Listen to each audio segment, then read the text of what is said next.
Bismillahirrahmanirrahim. Starting in the name of Allah. Me Sania Miskin from MSHCM and today I present the topic ICRC to Dr. Naseem.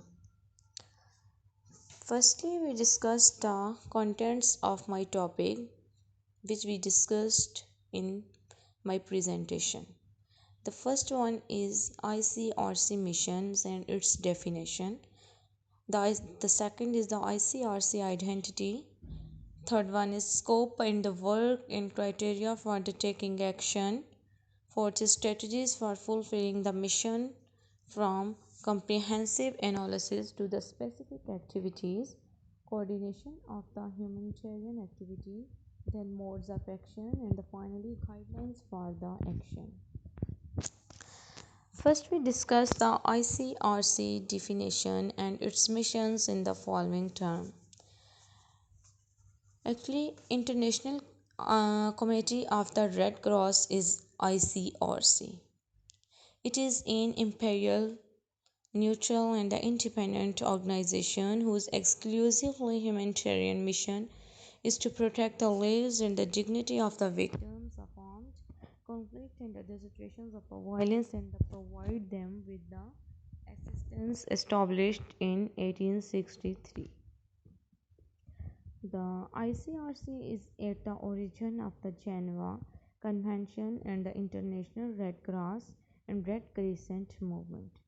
It directs and coordinates the international activities conducted by the movement in the armed conflicts and the other situations of the violence be able to carry out its mission.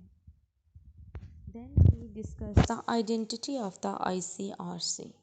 The dual nature of ICRC works. The ICRC work develop along two lines. The first of these is the operational, for example, helping victims of armed conflicts and other situations of violences. And the second one is involve developing and in promoting international humanitarian law and the humanitarian principle. Then we discuss the scope and the work of the criteria for taking the action by the ICRC. These are the four different situations in which the ICRC take action, that how they work. The first one is the ICRC interfere to help the victims of the international armed conflicts and the non-international armed conflict at the heart of its mission. This is the first point of ICRC. And the second is in other situation of the violences, the ICRC offer its services if the seriousness of the unmet needs and the urgency of the situation warrants such a step. It also consider whether it can be more than other owing to the status as a specially neutral and independent organization and its to experience.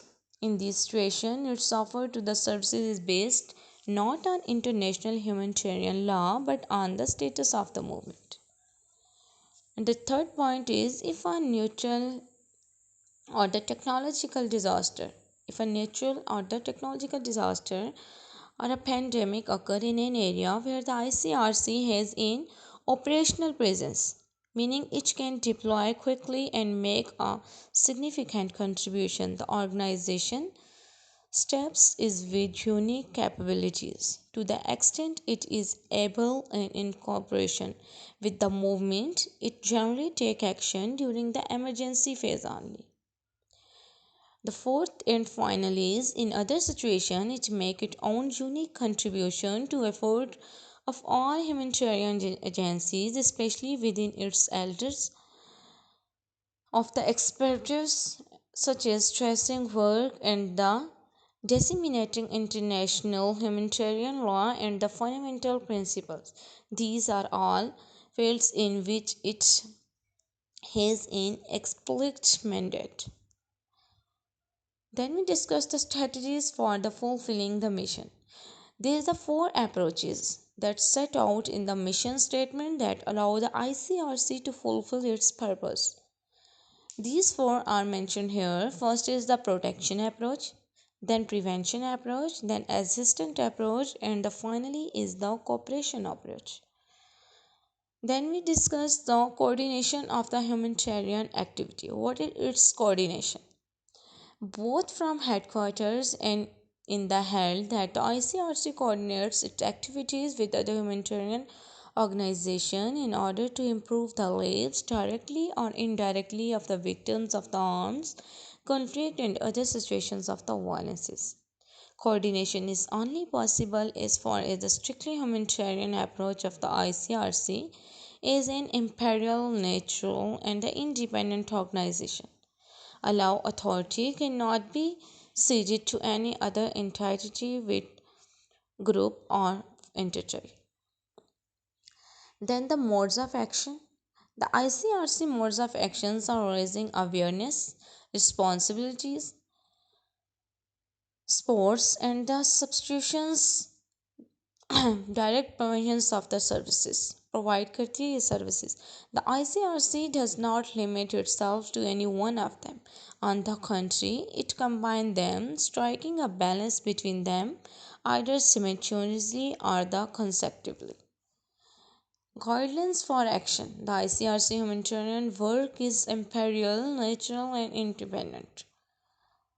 Many of ICRC tasks are carried out close to the pupil concerned, in other words, where the organization has better access to them. The ICRC has the universal vocation. Its work is not limited to the certain phases, places, or to certain type of people, such as children or refugees, with a presence in the numerous regions of the world. The ICRC has an overall mission that enables it to undertake comprehensive analysis. That's all from me and thank you, sir.